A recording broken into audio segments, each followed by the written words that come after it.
오바댜가 가서 아합을 만나 그에게 말하매 아합이 엘리야를 만나러 가다가 엘리야를 볼 때에 아합이 그에게 이르되 이스라엘을 괴롭게 하는 자여 너냐? 그가 대답하되 내가 이스라엘을 괴롭게 한 것이 아니라 당신과 당신의 아버지의 집이 괴롭게 하였으니 이는 여호와의 명령을 버렸고 당신이 바알들을 따랐음이라. 그런즉 사람을 보내 온 이스라엘과 이세벨의 상에서 먹는 바알의 선지자 450명과 아사라의 선지자 400명을 갈멜산으로 모아 내게로 나아오게 하소서. 아합이 이에 이스라엘의 모든 자손에게로 사람을 보내 선지자들 갈멜산으로 모으니라. 아멘. 하나님의 말씀입니다. 할렐루야. 오늘 말씀으로 들어가기 전에 그동안 우리가 같이 말씀을 배웠는데 혹시 잠깐 잊고 있었던 거 그거 얘기하고 본문하고 연결을 해보죠. 오늘 본문의 전체적인 역사적인 배경은 북쪽 이스라엘의 배경이고 아합 왕이라는 분이 왕이 되어서 통치할 때의 일이었습니다. 아합 왕은 그 아버지 오므리라는 사람보다 더 하나님을 멀리했습니다.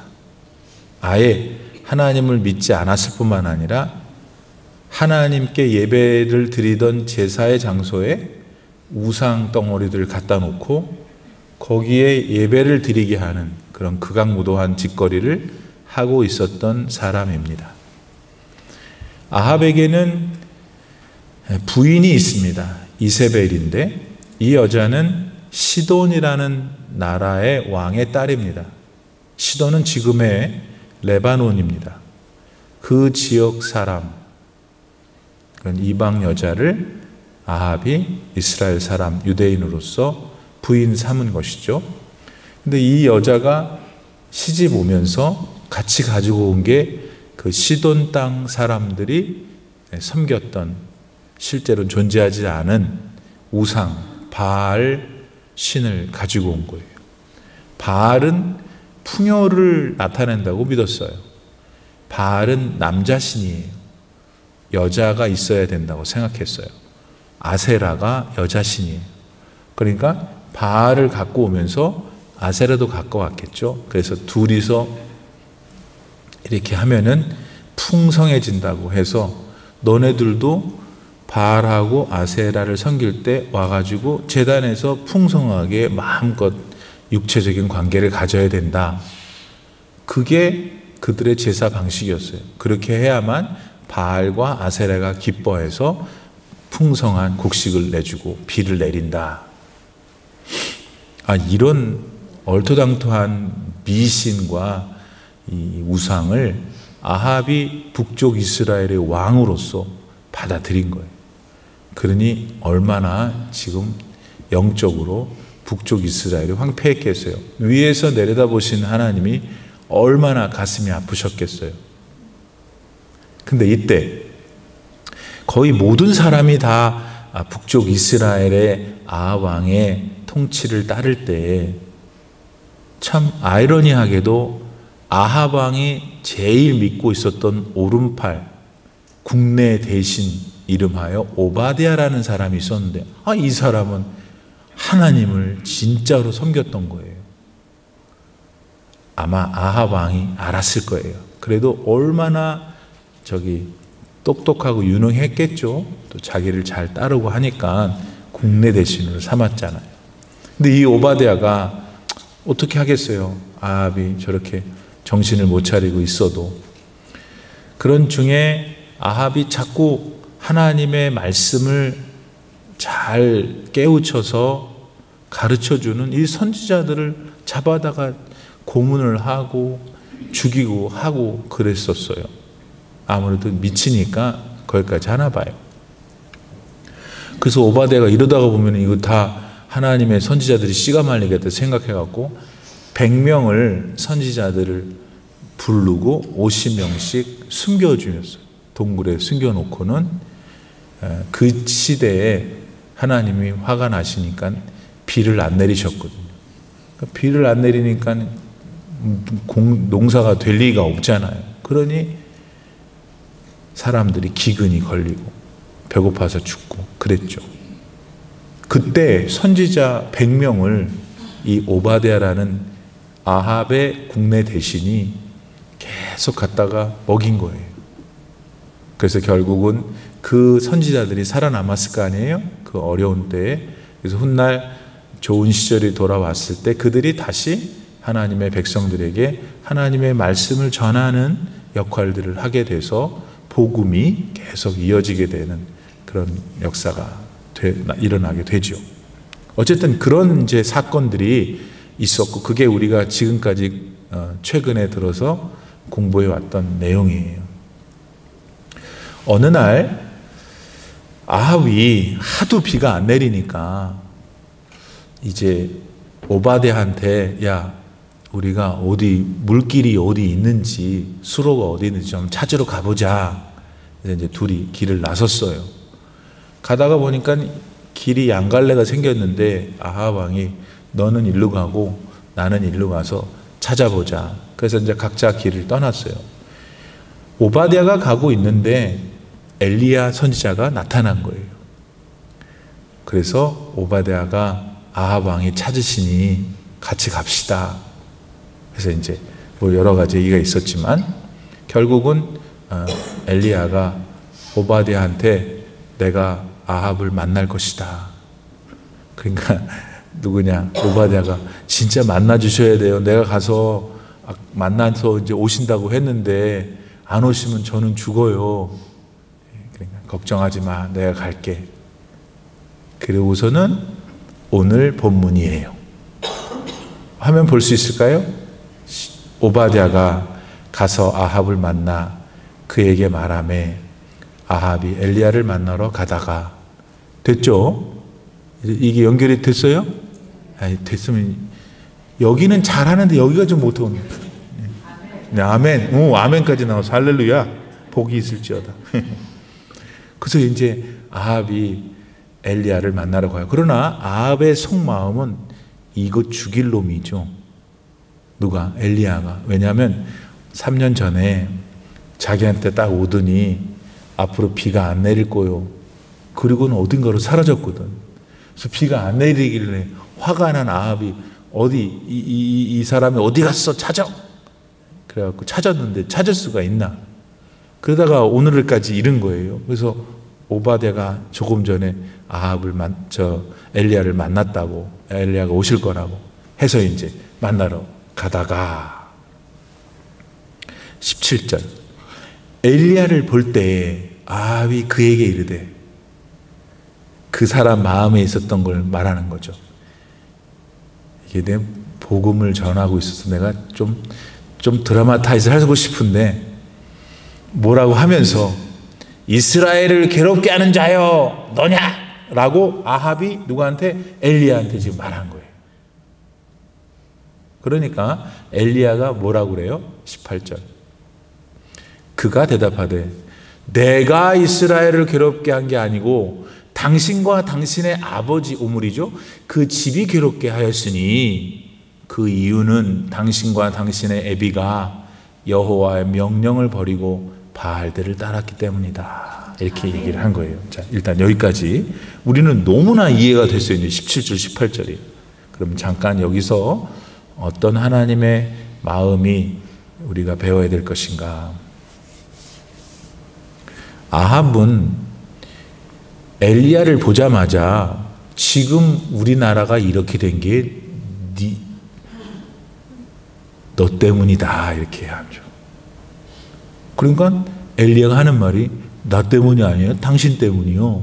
이렇게 얘기를 했어요. 그러면 우리가 말씀을 듣는 우리로서 지금 이 누구 때문에 이러는 거예요? 아합 때문이죠. 아합은 자기가 잘못한 것을 절대 인정 안 해요. 여기서 우리가 좀 교훈을 끌어온다면은 여러분 우리가 살면서 하나님의 자녀로 잘못한 일이 있으면은 솔직하게 인정을 해야 되는 거예요. 근데 이게 상당히 어려워요. 왜냐하면 내가 말하면 내 자존심 상하고 내 체면 구기고 나에 대한 명성도 떨어지니까 안 된다 생각하기 때문에 우리가 못하는 거죠. 아합도 그랬겠죠. 3년 동안 비가 안 내리는 걸 보면서 지도 사람이라면 생각이 있었을 거 아니에요. 그래도 엘리야를 보니까 자기 자존심, 자기는 왕이고 뭐 저쩌고 그러니까 눌러버리려고 네가 너 때문에 이랬다고 말하고 있는 것을 보게 됩니다. 근데 오늘 우리가 아까 기도한 분이 기도한 대로 오늘 말씀 속에서 우리가 깨닫는 게 있어야 되는, 우리 믿음에 영적 양식이 있어야 되는데 그 중에 하나가 뭐냐면 우리는 하나님 앞에서 잘못한 게 있으면은 적어도 하나님 앞에는 다 내놔야 돼요. 어디서 하나님 앞에서 아니 속일 수만 있으면야 사람 속이는 거야 어떻게 할 수 있지만 여러분 하나님 어떻게 속여요? 그러니까 미련한 짓 하지 말고 하나님 앞에 솔직하게 자기가 잘못했으면 I made a mistake, Lord, forgive me 이렇게 하는 것이 최상이다. 그런데 또 그렇게 하면요 또 하나님은 얼마나 마음이 좋으신지 알았어. 왜 그랬어? 그러지 마라. 그러신다고요. 네. 그렇고 그다음에 사람끼리는 조심은 해야 돼요. 어떤 사람은 또 이렇게 미련하게 그냥 두주주주주주 그러지 말고 신중하고 지혜롭게 그러나 기본적인 마음의 자세가 내가 혹시 뭔가 잘못했으면 쓱 찾아가서 그분 여러 사람이 있는 데서 또 그 미련한 걸 하지 말라고요. 조용히 가서 기도 많이 하고서는 권사님, 집사님 내가 지난번에 좀 말이 좀 지나친 것 같아. 마음이 상하셨죠? 미안합니다.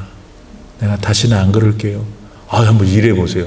그러면 그분이 들은 분이 요거 봐라 그래 이것이 그런 사람 아무도 없어요. 참 그래도 참 와서 용서를 구하네. 아니야 권사님 내가 속이 좁아서 그랬던 거야. 얼마나 좋아. 우리 교인들은 많이 그러시잖아요. 그렇죠? 네. 사람이 살다 보면 어떻게 실수가 없어요. 또 이제 승질이 나잖아. 이 실수 전에 승질이 나거든. 이 승질은 잘 힘들어. 그러니까 실수가 날 건데 났을 때 이제 또 감정이 또 가라앉으면 창피하기도 하고 또 그분한테 미안하기도 하고 그런데 그 다음에 우리가 이제 그걸로 그냥 본인 마음에서만 정리를 하면 상대는 아직 안 정리가 됐거든. 그러니까 이제 그런 것들을 우리가 조금 노력하면서 하면은 자기 자신도 다시 높아지고 그분도 또 마음이 평안해지고 서로 간에 좋은 일이 될 수 있다. 이게 사마천이라는 분이 쓴 사기라는 글이 있는데 그 글 안에 진봉기라는 글이 있대요. 제가 어디서 이제 예화를 봐서 소개하려는 거예요. 제가 읽어보진 못했고 거기에 목공이라는 왕이 있는데 이분이 이제 아까 우리가 얘기했던 참 자기 잘못을 잘 인정했던 분이에요. 한 번은 이분이 이제 곧 이제 적군하고 싸우러 가야 할 때에 자기의 군사들을 데리고 어느 장소로 갔대요. 그러니 하는 말이 여러분 내가 오래전에 여러분과 같은 군사들을 병사들을 데리고 여기 와가지고 고집을 펴서 많은 병사들을 내가 죽게 했어. 난 참 그때도 그분들한테도 미안하고 가족들한테도 또 여러분들한테도 미안한 마음이 있습니다. 그렇게 얘기를 그래서 자기가 실수를 했으니 지금 용서를 구하며 삽니다. 이제 앞으로 우리가 전투를 나가야 되는데 내가 그런 마음으로 여러분과 함께 싸움을 가려고 합니다 하니까 그 병사들이 그 얘기를 듣고서는 어이구 그래? 이 사람 따라가면 죽겠네 이러지 않고 충성을 맹세하던 거예요. 굳이 여기까지 데리고 와서 자기의 잘못을 말하고 다시는 내가 그러지 않게 노력하겠노라고 하는 왕을 보고 충성을 다짐해서 전투에 승리했다고 하는 이야기가 나옵니다.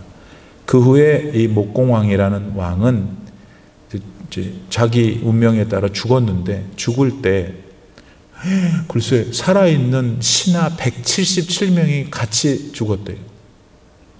순사했다 그러죠. 뭐 별것도 아닌데, 이제 그 사람의 기본적인 삶의 태도가 자신의 잘못을 잘 인정하고 그런 것을 우리가 예화로 또 우리가 듣게 됩니다. 예수님도 여러분 기본적인 이런 마음을 좋아하세요. 여기에 이 말씀에 그게 담겨져 있죠. 누가복음 18장 13절 14절.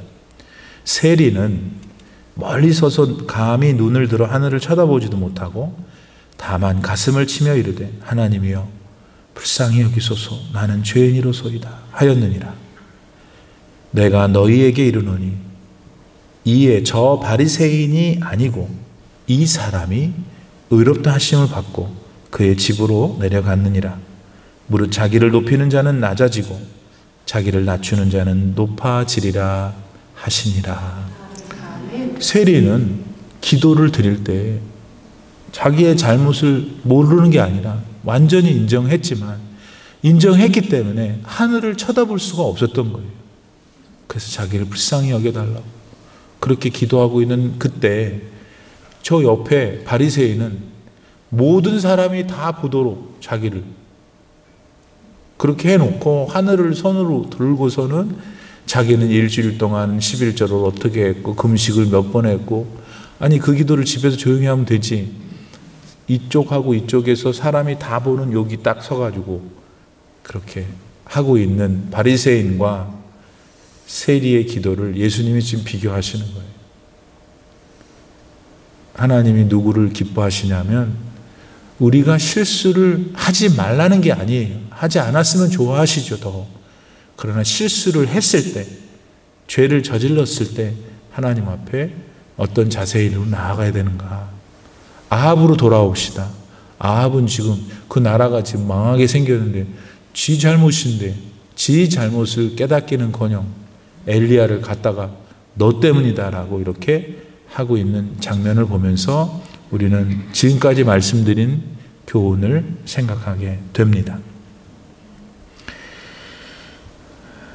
자, 그 다음에 엘리야가 아합이 네 때문이라고 했을 때 엘리야가 그 다음에 뭐라 그랬다고요? 내 때문이 아니라 당신 때문입니다 그랬다고 그랬잖아요. 그러면 지금 이게 동네 아저씨 둘이 만나서 얘기하는 게 아니에요. 엘리야는 동네 아저씨야. 아합은 일국의 왕이에요. 그리고 지금 아합 일국의 왕이 생각할 때 현재의 이 현실의 문제는 얘 때문이라고 지목하는 그 사람이 까딱하다가는 목이 날아갈 판이야 지금. 맞아요, 틀려요? 그런데 엘리야가 뭐라고 하냐면 당신 때문이요, 당신 아버지 때문이고. 아, 그분이 그랬구나. 아, 참 훌륭하시다. 여기까지만 생각하면 안 되고, 여기서 우리가 끄집어내야 될 생각은 뭐냐. 우리가 세상 사람들 앞에 섰을 때 그건 아니죠. 우리는 죄인입니다. 죄가 있으면 하나님께 갈 수 없습니다.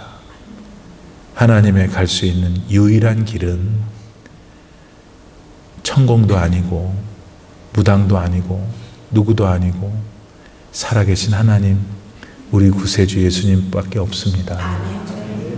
네 가진 게 뭐, 사장이 그런 말하는 직원한테 네 가진 게 뭐, 나는 사장이고 너는 이게 대리밖에 안 되는데. 그래도 사장님은 저보다 높으신 분이시고 다 맞지만은 그래도 아닙니다. 구원은 예수님을 통해서만, 하나님의 아들을 통해서만 있는 것입니다. 천국은 있습니다. 우리의 인생은 길어봐야 80년입니다. 그거는 하나님의 말씀입니다. 선생님이 교수고, 선생님이 더 많이 배우고, 선생님이 나는 집 렌트 살고 당신은 대궐에 살아도 그거는 아닙니다. 말할 수 있어야 하는 것입니다. 엘리야는 지금 그거를 말하고 있는 거예요. 자기 목이 날아간다 하더라도 참 진리 되시는, 생명의 근원 되시는, 지금 비를 멈추고 계시는 하나님을 믿었기 때문에 그렇게 말하는 것입니다. 인간사에서는 말을 할 때 이렇게 명확하고 또렷하게 말하지 않아야 되는 그런 분야도 있어요. 이제 정치인들이, 우리는 정치인들을 내내 욕하지만 결국 정치인들은 그런 애매모호한, 그래서 애매모호한 말을 잘하는 정치인이 또 유능하다고, 또 외교에서 다른 나라 대표 외교부장하고 만났을 때 또 우리가 평범하게 그냥 동네에서 같이 얘기하는 말 하다는 안 되는가 봐요. 그래서 이제 그렇게 언어적인 유희를 하는데, 그런 거를 이제 전략적 모호성이다 라고 이제 주석에 보니까 나오더라고요. Strategic ambiguity. 그러니까 세상 인간끼리 어떤 인간사를 나눌 때에 그런 모호하게 일부러 말하는 그런 경우도 있다 이거예요. 또 우리가 또 같이 또 생활을 할 때에 어떤 경우에는 이제 같은 말이라도 다른 사람이 알아듣게 은유적으로 말해서 그분이 나중에 집에 돌아가서 그런 말, 그래, 이거 하는 것도 지혜로울 때가 있죠. 그냥 straightforward하게 당신이 잘못해서 회개! 아니면 지옥 가! 이렇게 해버리면 같은 내용인데도 이게 듣는 지옥 가는 사람 입장에서 보면은 듣는 지옥 가는 사람이 그걸 받아들이면 좋은데 너나 지옥 가라 이렇게 또 싸우게 될 수도 있다 이거예요. 그렇지만 복음을 전할 때에는 우리 교회가 대사회에서 누가 찾아왔을 때 복음을 얘기할 때는 그렇게 하면 안 되는 거예요. 엘리야가 아합 앞에서 당신이 하나님을 잘못 섬겼기 때문에 사단이 난 것이요. 이거는 뭐 또 은유로 할 게 뭐 있어요. 그냥 해야지. 예수 그리스도 외에는 구원의 길이 없습니다. 왜냐하면 예수님은 하나님이시기 때문에 뭘 더 어떻게 뭘 묘모하게 얘기해야 돼요. 그런데 말입니다. 많은 목사님들은 안 그러시죠. 100명의 목사님 중에서 90명은 안 그러시는데 이 10명의 목사님들이 본인이 예수님을 안 믿으니까 본인이 모호하니까 모호하게 얘기를 하는 거예요. 맨날 복 받을 생각만 좋아하지. 그건 전부 다 머릿속에 모호한 복음이 없이 계속 잘 되는 것만 이렇게 성도들한테 주입을 시키면 성도들은 여러분 참 우리가 영적인 동물이기 때문에 영의 지식이 없으면 비실비실하는 거예요. 여러분 믿어야 돼요. 영의 지식이라는 건 지금도 제가 전달하고 있는 어떤 부분이 성령의 감동이 될 때 여러분의 삶의 지식이 되는 거예요. 자리 잡는 거예요. 그게 하나님이 깨우쳐 주셔서 여러분 혼자서 생활하고 판단할 때 그게 생각나게 하셔서 능력이 나타나게 하는 거죠.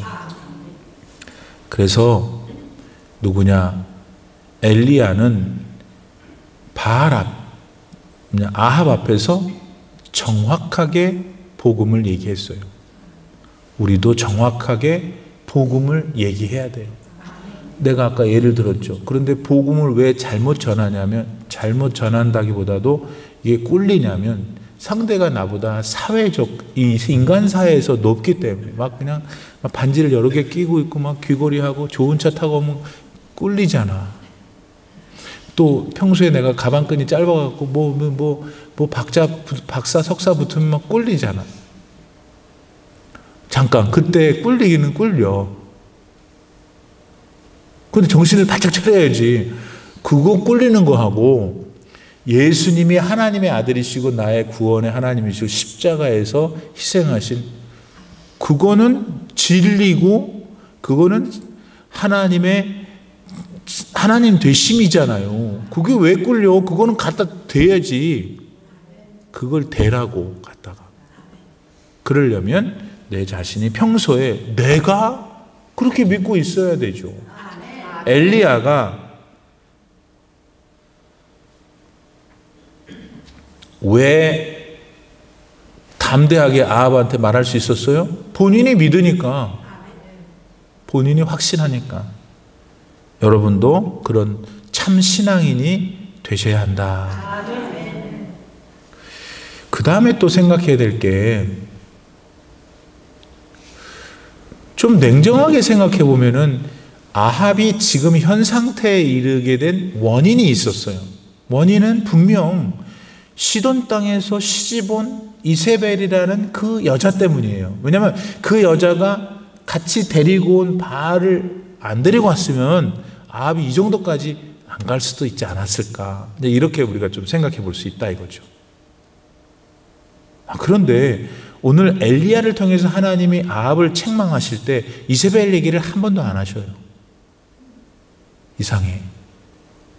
이세벨이 바알을 데리고 왔는데.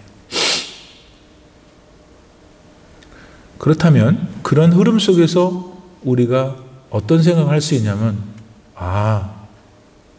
이세벨이 원흉이었지만 그 원흉이 끌고 온 죄악을 가만히 방조했던 아합 같은 죄를 지은 거구나. 이런 게 또 어디 없나 성경에.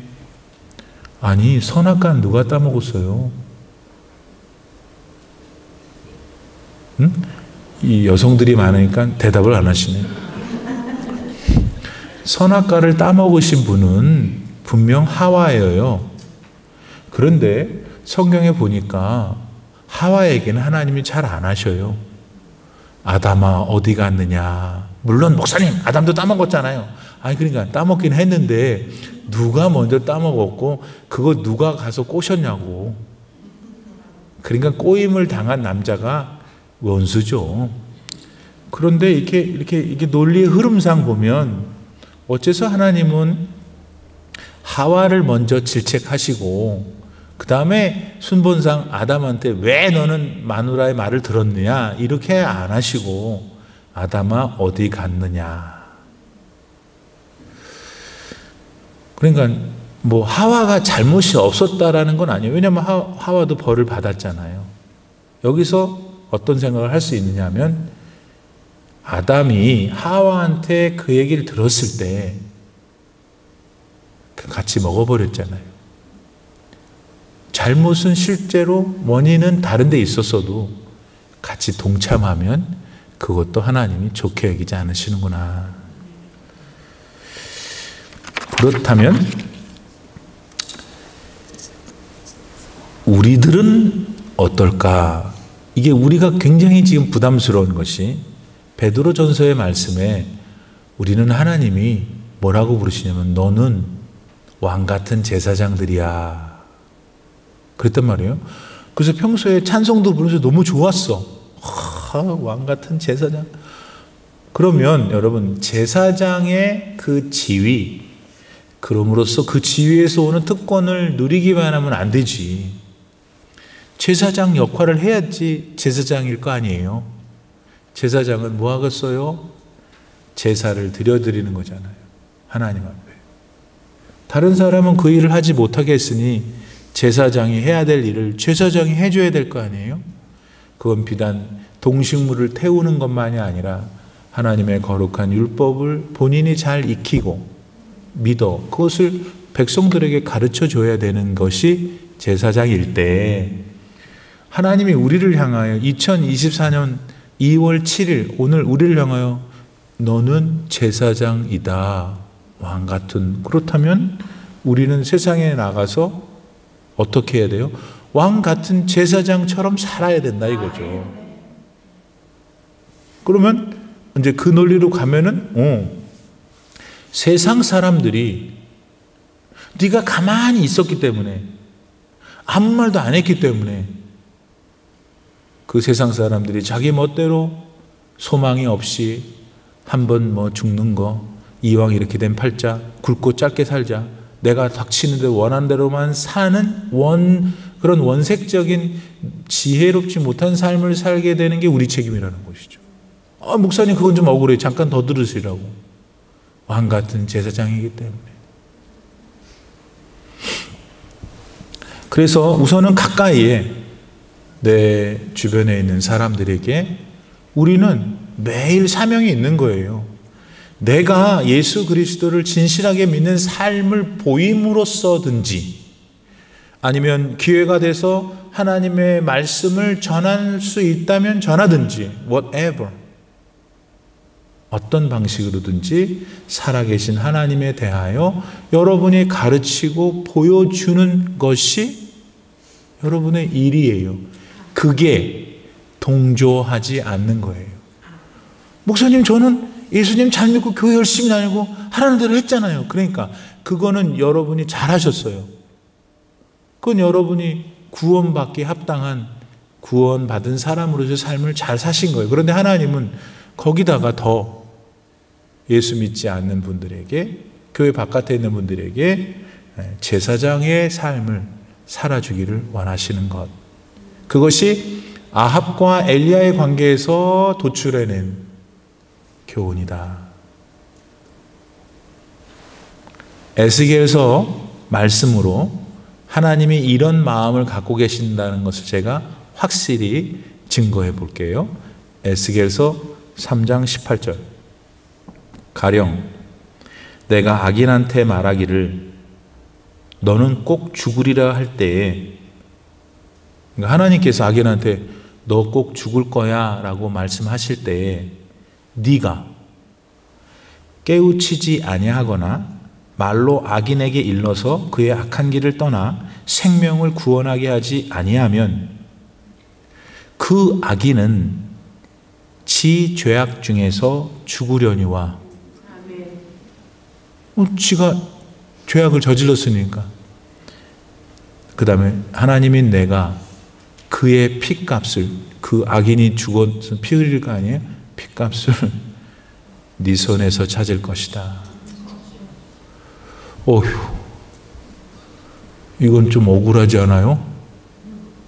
근데 하나님이 그런 마음을 갖고 계신다는 거예요. 그래서 여러분, 자 보세요. 오늘 저녁에 이디오피아 어디지? 공고. 이디오피아 왜 나왔지? 아프리카의 선교사님이 오셔요. 뭐 다 아는 얘기다.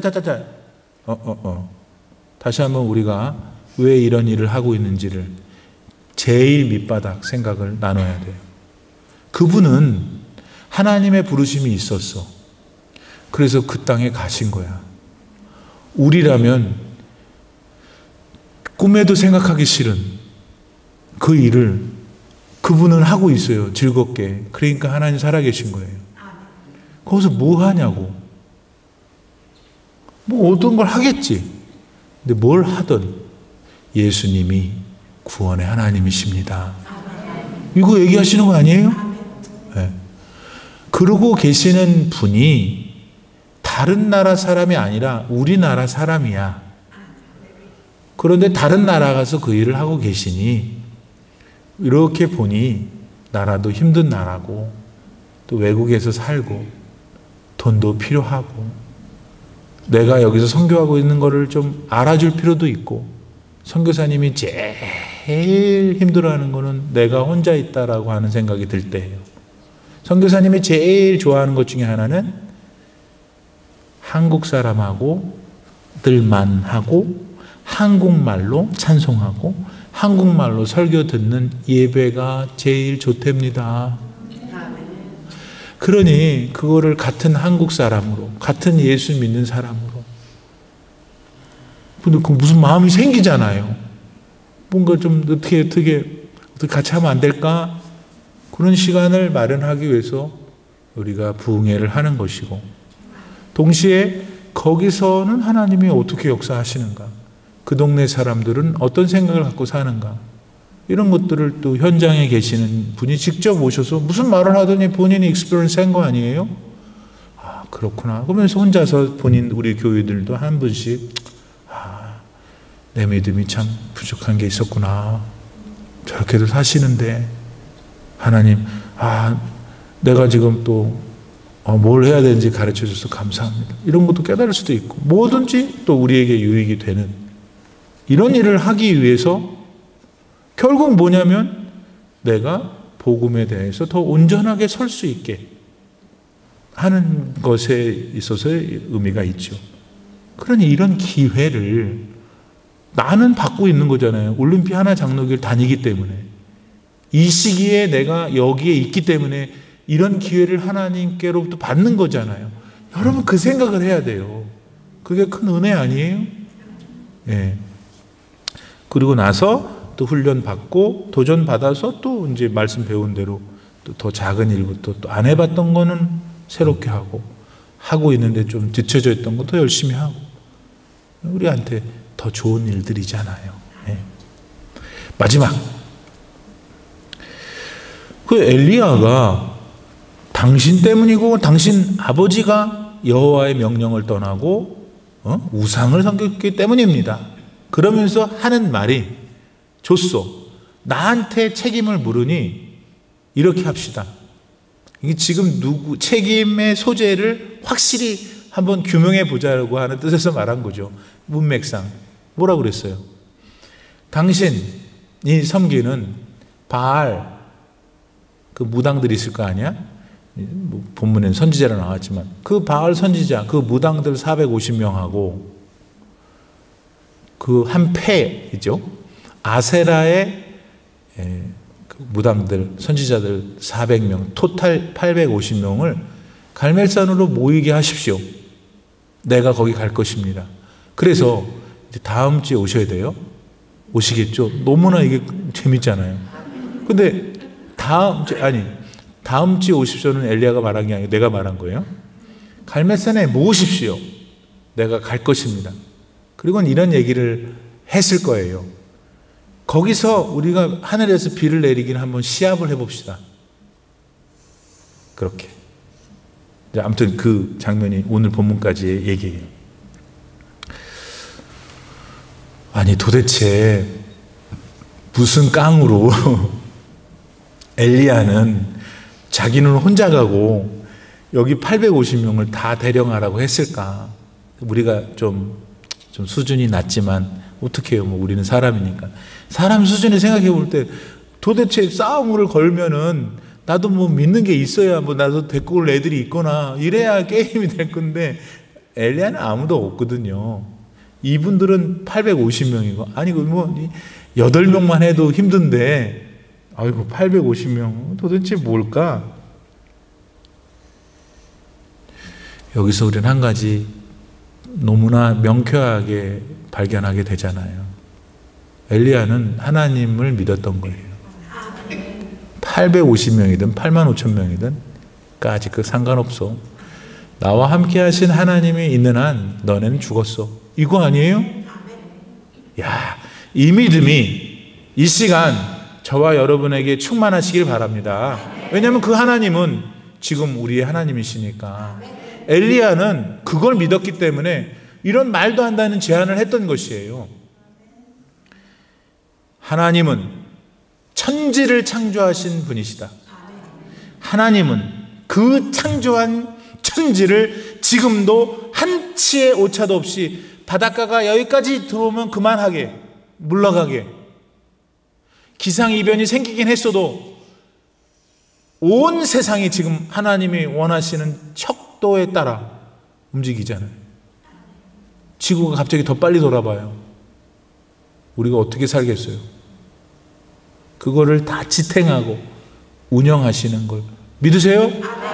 여러분, 그 하나님이 인격의 하나님으로 우리와 상관하시고 우리에게 영으로 역사하실 뿐이지, 그래서 우리는 우주 만물의 이 거대함을 잘 인식하지 못하지, 그거 하고 계시는 분으로 엘리야는 믿었던 거예요.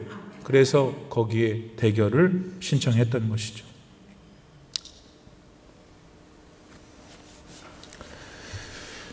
그 이야기만 하고 끝냅시다. 독일의 유명한 종교개혁자 마르틴 루터, 많이 들어보셨을 거예요. 이 사람이 원래 독일 신부예요. 그때는 목사님이라는 직분이 없었고 다 신부였으니까. 어느 날 교황과 함께 많은 그 신부들이 하는 말이, 면죄부를 받으면 구원을 못 받을 사람이 싹 구원받는다는 걸 말하는 거야. 루터는 아무리 눈을 씻고 성경을 읽어도 그런 얘기는 없어. 그때까지만 해도 여러분, 일반 사람들은 성경 자체를 읽지를 못하게 했어요. 읽을 권한이 없었고 또 읽지도 못해. 라틴말로 써있기 때문에. 그러니까 읽지도 못하고 읽지도 못하게 했고, 그 성경을 접근할 수 있는 사람들은 신부들밖에 없었던 거예요. 그러니 그분들의 권한이 얼마나 대단했겠어요. 그런데 그런 중에 들어보니까 아니 말도 안 되는 얘기를 하는 거예요. 자기들의 동료들이, 대장인 교황이. 그래서 그건 아닙니다 했어요. 그러니까 아닙니다 하니까 마틴 루터가 속해 있었던 그 수준에 있는 사람 중에 대장이, 이건 뭐야? 이게 누구야 얘? 그 소리가 이제 교황까지 갔죠. 교황이 이제 열이 받았죠. 뭐야? 그거 없애버려. 시끄럽게 하지 말고 이렇게 했어요. 두 번째,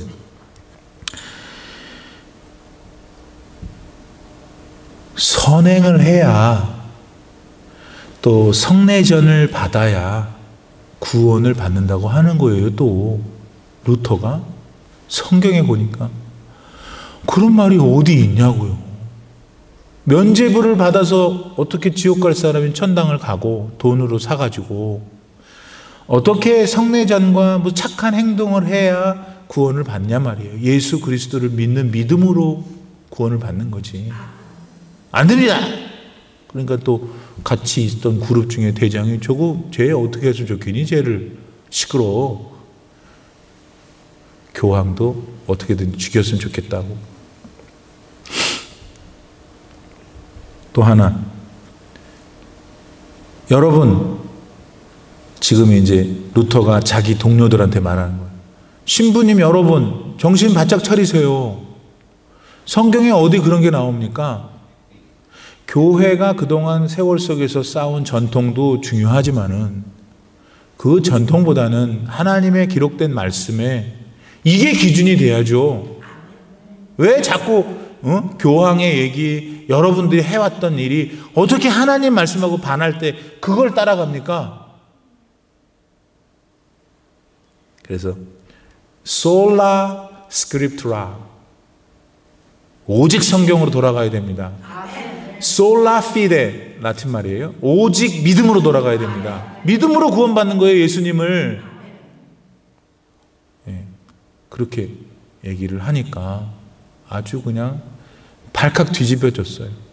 그래서 교황이 독일에 지금 프랑크푸르트나 마인즈나 여기 군대 때문에 가신 분들 많죠? 거기에서 조금 서남쪽으로 내려오면 독일 말로는 보름스, 영어로는 worms, W-O-R-M-S, 거기라는 도시에서 회의를 소집해요. 이 루터를 어떻게 해야 되니까 루터를 오라고 그런 거죠. 보름스 회의, 1521년 3월. 그럼 여러분, 루터는 지금 거기에 가면 죽어요, 안 죽어요? 그러니까 루터의 당시 동료들이 가지 말라고 그랬어요. 그랬을 때 루터가 한 말이 지금 남아있죠. 뭐라고 그랬냐면, 보름스의 지붕 기왓장만큼이나 많은 마귀들이 자리를 잡고 있다고 해도 나는 그곳에 가겠다. 그러면 엘리야가 지금 아합한테 850년 다 데리고 와요. 그때 하고 루터가 지금 보름스에 가겠다고 했을 때 이 두 사람은 전혀 모르는 사람이고 전혀 알 수도 없지, 역사가 얼마나 차이가 나는데. 이 두 사람의 공통점이 있어요. 그것은 뭐냐면 그들은 살아계신 하나님을 믿었기 때문에.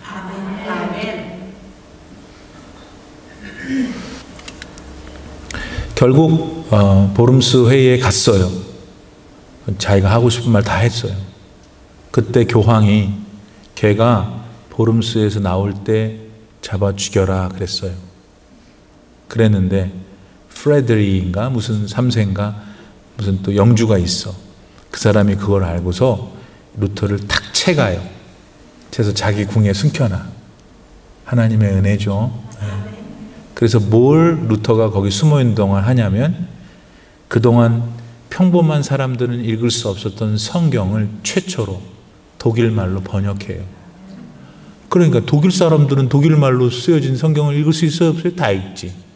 그래서 종교개혁이 바야흐로 성숙하게 되고 열매를 맺긴 방향으로 가는 것입니다. 그래서 오늘 우리가 있는 거잖아요. 사랑하는 성도 여러분, 말씀을 정리합니다. 엘리야가 아합을 만났어. 여러 가지를 했어. 우리는 그 행동 속에 나타난 하나님의 마음이 뭔지를 우리가 해석해 봤어요. 어떤 말씀이 여러분에게 들려왔나요? 그것이 무엇이든 우리도 언젠가 하나님 앞에 가야 해요. 보름스 국회 앞에 서 있던 마틴 루터, 아합 왕 앞에 서 있던 엘리야, 그 엄청난 분들이죠. 근데 하나님은 우리를 향하여 나에게 너는 엘리야고 너는 루터다 말씀하시는 것을 아멘으로 화답하고 믿음의 삶을 계속해서 정진해가는 저와 여러분 되기를 바랍니다. 기도합시다. 지금은 우리 구주 예수 그리스도의 무한하신 은혜와 우리 아버지 하나님의 놀라우신 사랑과 성령의 감동 감화 충만하게 교통하심이 오늘 본문 말씀 속에서 엘리야와 아합의 만남, 그들의 긴장 관계, 그들이 나눴던 대화, 거기에서 나를 향하신 하나님의 선하신 뜻을 발견하고 그렇게 앞으로 살 것을 결단하며 세상으로 나아가는 모든 성도님들 귀하신 머리머리 위에 이제로부터 영원토록 함께 계시기를 간절히 축원하옵나이다. 아멘.